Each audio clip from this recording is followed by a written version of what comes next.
Amelia Earhart est née en 1897 dans le Kansas. Elle naît dans la maison familiale de son grand-père maternel, qui à la base n'avait pas approuvé le mariage de ses parents car il trouvait que son père était un avocat peu crédible.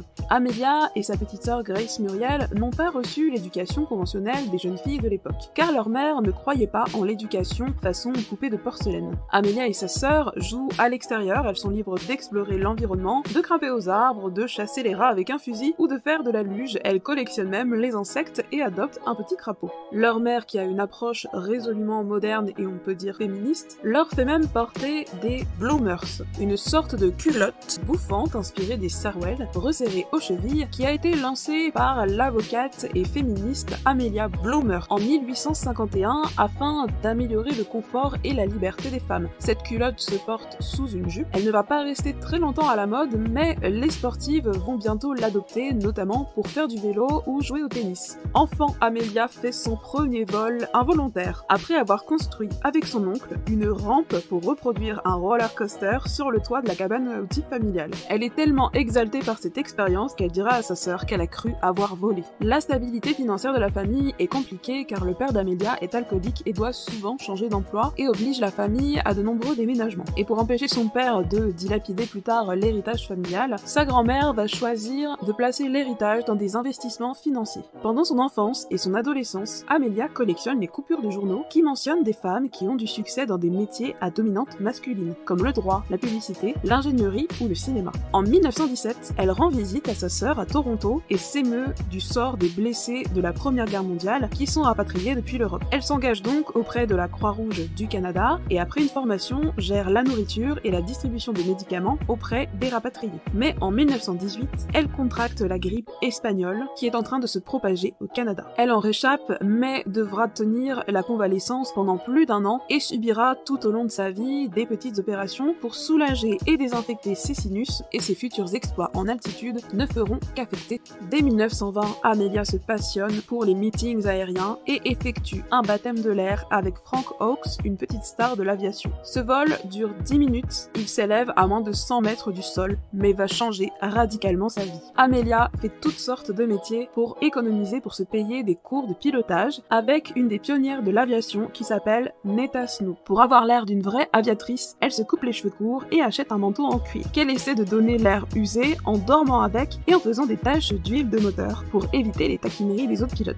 En 1921, contre l'avis de son instructeur, elle achète un biplan Kinner Elster jaune, un avion donc qu'elle baptisera le Canary. En octobre 1922, avec son Canary, elle s'élève à 4300 mètres et établit le record du monde d'altitude féminin. Le 16 mai 1923, elle devient la 16e femme à obtenir une licence de pilote aux États-Unis par la Fédération aéronautique internationale. Malheureusement, les investissements de sa grand-mère tournent au désastre et l'intégralité de son héritage disparaît, ce qui pousse Amelia à vendre son Canary et acheter un autre avion, toujours jaune, qu'elle va nommer Speedster. Elle continue d'effectuer différents métiers comme assistante sociale ou conductrice de camion et s'investit dans les sociétés d'aéronautique pour promouvoir l'aviation auprès du grand public et auprès des femmes. En 1927, l'aviateur Charles Lindbergh devient le premier pilote à relier New York à Paris et à traverser l'Atlantique. Un groupe d'Américains cherche alors à réitérer l'exploit avec une femme. Après 5 tentatives infructueuses, en avril 1928, l'éditeur et publiciste George P. Putnam, qui deviendra le mari d'Amelia, a l'idée de la contacter. N'ayant pas été formée sur le modèle d'avion utilisé, elle ne peut pas piloter, mais fait partie des 3 membres de l'équipage à réussir le vol entre Terre-Neuve et le Pays de Galles en 20h40 minutes. Amelia Earhart est accueillie comme une héroïne et est considérée comme la première femme à avoir survolé l'Atlantique en avion. Mais par modestie, préfère corriger les journalistes en affirmant qu'elle n'était qu'un bagage comme un sac de pommes de terre. À leur retour aux États-Unis, l'équipe est accueillie triomphalement avec une parade dans les rues de New York et une réception présidentielle.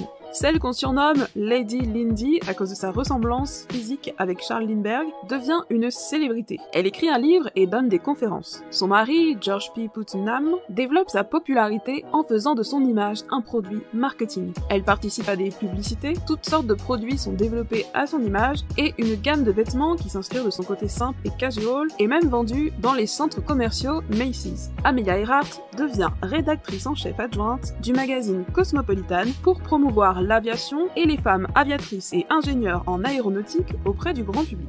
En août 1928, elle est la première femme à faire un vol en solitaire, aller et retour à travers le continent américain. En avril 1931, elle établit un record d'altitude à 6613 mètres et en mai 1932, à l'âge de 34 ans, elle effectue la traversée en solitaire de l'Atlantique entre Terre-Neuve et l'Irlande du Nord en 14 heures et 56 minutes. Elle est donc 2 fois la première femme à avoir traversé l'Atlantique en avion. Amelia Earhart est profondément féministe et très impliquée auprès de la cause des femmes pilotes qui sont parfois exclues des compétitions. Elle croit également à l'égalité dans le mariage et contracte avec Putnam un mariage de complaisance en février 1931, après qu'il l'ait demandé 6 fois en mariage, où le couple vit de façon résolument moderne car Amelia ne veut pas être privée de sa liberté et des expéditions qu'elle pourrait mener. D'ailleurs, elle n'utilisera jamais le nom de son mari. Son engagement politique va aussi l'amener à se lier fortement d'amitié avec Eleanor Roosevelt, à qui elle fera faire quelques petits tours dans les airs. En 1935, elle est la première pilote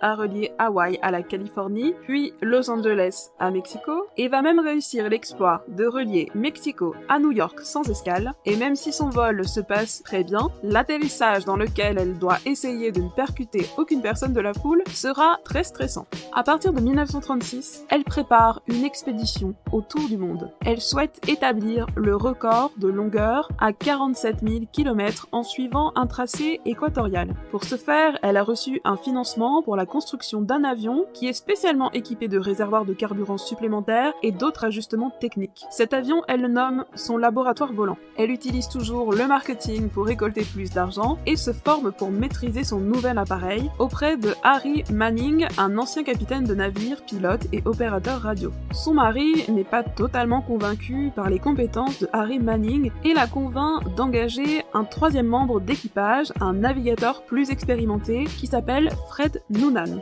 Ils prennent tous les trois le départ le 17 mars 1937, mais sont contraints d'abandonner après Hawaï suite à un accident au décollage qui a endommagé l'appareil. Amelia et son mari se relancent dans une campagne de fonds pour réparer l'avion et Harry Manning quitte le projet. Le 1er juin 1937, c'est donc Amelia et son unique navigateur Fred Noonan qui quittent Miami en inversant le sens du trajet pour des raisons météorologiques. Après plusieurs escales et 35 000 km parcourus, Amelia et Fred Noonan quittent Lae en Nouvelle-Guinée en direction de l'îlot d'Åland au centre du Pacifique. Pour aiguiller leur avion vers sa destination, les gardes-côtes américains ont prévu d'envoyer un navire qui s'appelle Itasca, mais la communication est très difficile, car si le navire entend les signaux d'Amelia, Amelia, elle, ne reçoit pas les signaux du navire. Au bout de plusieurs heures, la communication est totalement rompue et Amelia Earhart et Fred Noonan n'arriveront jamais à destination et n'ont jamais été retrouvés. Les États-Unis les ont déclarés officiellement décédés en 1939. Amelia Earhart reste un modèle de courage et une figure du féminisme du début du XXe siècle.